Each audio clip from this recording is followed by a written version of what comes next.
Hi, hello, welcome to Oxumahspeaks, and today I would like to talk about Chloe. Now, even though they do present themselves in somewhat, some people would consider completely opposite ways or in different ways, that they receive the same treatment from the public, because at the end of the day, I will admit that there are certain issues when it comes to parasocial relationships where it can get very overbearing for the artist, and that there needs to be that room to breathe and allow these people to live their lives.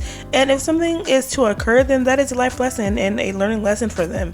I think that, we are so used to the accessibility of seeing an artist and just being able to interact in a way that people have not been able to interact before.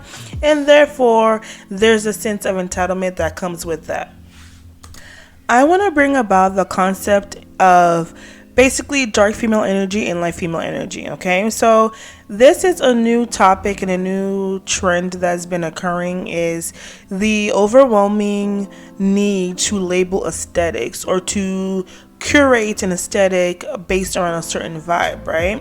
And if we look at the instance of Chloe and Halle, we see that Chloe is more of a dark female energy and Halle is more of a light female energy. I know this seems so out of left field, but once I basically explain this and try to, just explain how this goes into effect into what I'm saying, and the way that the public tries to make the sisters compete against each other or create these fake storylines of them, competing against each other and putting them against each other, then it'll give a more better understanding as to why I'm referring to dark female energy and light female energy, and how if they really are able to harness this type of curation of aesthetic and storyline, that they can actually use it to their advantage. So I just want to preface by saying this, and when I talk about dark female energy and light female energy, I'm not talking about them in the concept of good or bad. Energy is not necessarily good and energy is not necessarily bad. It is how you harness the energy. I know this may be sounding like mumbo jumbo, but let me basically give a definition of what dark female energy is. Okay, so dark female energy represents the fiery transformational side of femininity that fuels the death and rebirth cycles, and light feminine energy is all about the nurturing side of femininity associated with birth and motherhood. Together, the two sides create the divine feminine as a whole. So essentially, what I feel like is when we see Chloe on stage, we get very much so that dark female energy, that very much hypersexual, sensual, like I'm in control at all times. And it's like when I'm on the stage, this is my dominion, this is what I do. And so she channels all of that energy into a very much fiery performance. And so it's interesting because when people talk about Chloe now, all they want to talk about is the fact that she overdoes it when it comes to her sexuality and how her sexuality is very performative. And I generally do not think that's what it is. For girls who are shy, like y'all know what I'm talking about. There are some girls who are shy and, they don't talk much, or they're very much that sweet, shy, like Chloe. She's very, off stage. Chloe is very much shy. I would say, kind of reserved. She can be outspoken when she needs to be. Just mind you, this is from my observation. I do not know Chloe, and this is not fact. This is just pure observation and how I'm seeing things from my perspective. She gives off a very much different vibe when she's on stage as opposed when she's not on stage. So I think that people need to learn how to differentiate how a person wants to package their art and give a piece of themselves within their art as opposed to how the person is on a day-to-day basis.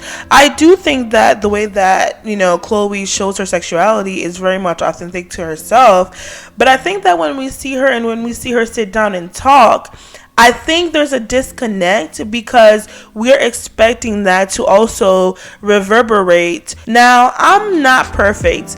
When I was young, let's be honest, when it comes to entertainment, we use it for distraction, we use it for escapism. And when you are young and you live in a very limited worldview, you do not understand the full scope of what it means to be a celebrity. And even though when you do get older as an adult and you may be able to understand, you will never truly know because you're not in it, right? And so we tend to make these assumptions, we tend to make these, develop these opinions off of very much limited information, what it means to be a celebrity. And even though when you do get older as an adult and you may be able to understand, you will never truly know because you're not in it, right? And so we tend to make these assumptions, we tend to make these, develop these opinions off of very much limited information. The general public is mad or feels some type of way about Chloe in regards to how she overshares her sexuality on stage and how she presents herself in her music, right? Oh, she does too much, she shows too much, she is gyrating and doing all this stuff on stage. And then so she's getting bullied about that, just being herself and being the artist that she feels like she needs to be and wants to be. And then you have it on the other side where Halle is also receiving scrutiny, right? About who it is that she is dating and whether she is pregnant or not, and whether she's lying about being pregnant. And it's interesting because she is using this time to basically dress a little bit more reserved. She is wearing more long sleeves, baggy clothes, and who knows if she is really pregnant or not? That's not our business. But if this is also, she's using this to her advantage and getting some buzz around her album release, I don't blame her because I think it is fair. If as a woman you are going to come and talk to me a certain type of way about what it is that I do with my uterus, and you are giving me no choice where every day I get online and you're badgering me about it, I'm going to use it to my advantage. And so even if she is pregnant, listen, I wish her the best. As we know, the mortality rate for women, particularly black women in America, when it comes to childbirth, it is very much a bod, okay? It needs to, it needs to decrease immediately. As we can see, even, Serena Williams almost lost her life during childbirth. So it goes to show you that even if you do have money as a black woman, you do run the risk of not being able to be protected and safe during your childbirthing, So I wish her the best.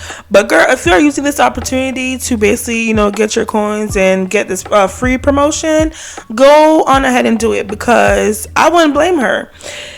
And with that being said, now that she's taking the time to dress more reserved and more conservatively, wearing more long sleeves and baggy clothes, people are basically also targeting her and bullying her. So which one is it? Make up your mind. Are you like what do y'all want is my question.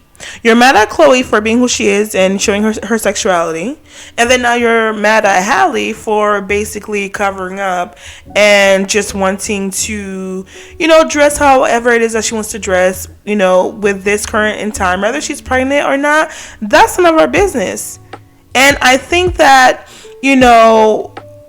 the reason why this has been so much of a weird thing for me to see play out is that social media and the media wants to pit Chloe and Halle against each other, right? And so these are two different girls. Yes, they're siblings, but I will say in the way that they do present themselves, it is in two different ways, where Chloe seems to be more forthcoming and more direct with what she says, and Halle as well, but it's more of like in a demure, like type of way. Not saying that it's bad, but just to basically create a very much juxtaposition between the two of them in regards to what I mean, how they express themselves. To me, Halle is very much more like delicate in her approach when she's in interviews. Now when they're on the live, when they're on those lives, we see how they really are in regards to their personality, and how Halle is quick to call somebody out. Chloe is also quick to call somebody out. At times it is Chloe that is telling Halle to, chill, and at times it's like they kind of switch and become the opposite of each other when you see them on lives. It's very, very interesting, and I think it works very, very well for them. I think that type of energy and chemistry and dynamicness just needs to be presented in a way that they both can utilize in their individual artistic process. And one thing is that within their lives, you can see that, they are very protective of each other as sisters. And I think they genuinely just appreciate and love each other. Like, we all know there are some siblings out there who, they might be siblings and all, they might be blood, but they do not mess with each other at all. And so I think that just the way that they interact with each other, and the way that when you see them on live, they are protective of each other, and how Halle's side of protectiveness and being sort of like a mama bear, and vice versa when it comes for Chloe, shows you that, when it comes to dark and light energy coming together, it is a balance. Basically, it creates a balance within the, atmosphere, and it's just where not one personality is domineering, or not one energy is domineering over each other. It's just a balance, and they work really, really well as sisters professionally and things like that. And so I really do feel if they even ever want to come back and create a new album as Chloe and Halle together again, we are right here waiting for it. If they decide to continue with their individual careers, which is probably what they're going to do, we are also looking forward to that. And I'm also looking forward to Chloe's growth. I do feel like Chloe has just so much more to show us as the public when it comes to her artistry. One thing I do want to set off with is that I think that sometimes Chloe misunderstands that when her actual fans are talking to her versus when people who are just trolls are talking to her. You know what I mean? Like, your fans who are actually critiquing the music and just telling you that, hey, I understand they're coming out with, who, you are in this album and all that stuff. We appreciate the work and effort and quality and the aesthetic you put into the album. It's just that some of the songs and just certain things here and there, this is where we are critiquing the art. We are not critiquing the artist, and therefore I do get it. Artists are sensitive, about their stuff, and as an artist, nobody can tell you how to, and particularly fully, express your music. But, when the music industry, it's a give and take process, where for you to be able to have consumers, you have to have somebody that is, coming forth and appreciating the music. It's not that we're not appreciating it. It's just that I think it's just not connecting. Whichever route that Chloe decides to go with, I believe that our community is going to, be there and uphold them. Because listen, when I tell you, when that whole situation with the Little Mermaid and Halle Bailey came out, girl, we were not playing. We were not playing. I feel that because the girls are just such a bright light in the industry and such a good representation, just naturally us as a community just want to protect them. And so when they are indeed being, when it comes to album critique and stuff like that, I'm gonna just step aside, because everybody's gonna have their opinions, because art is very subjective. But when it comes to people's personalities and just nitpicking people, just who minds their business, really, because they don't get in people's business, it's like, what y'all doing? Relax.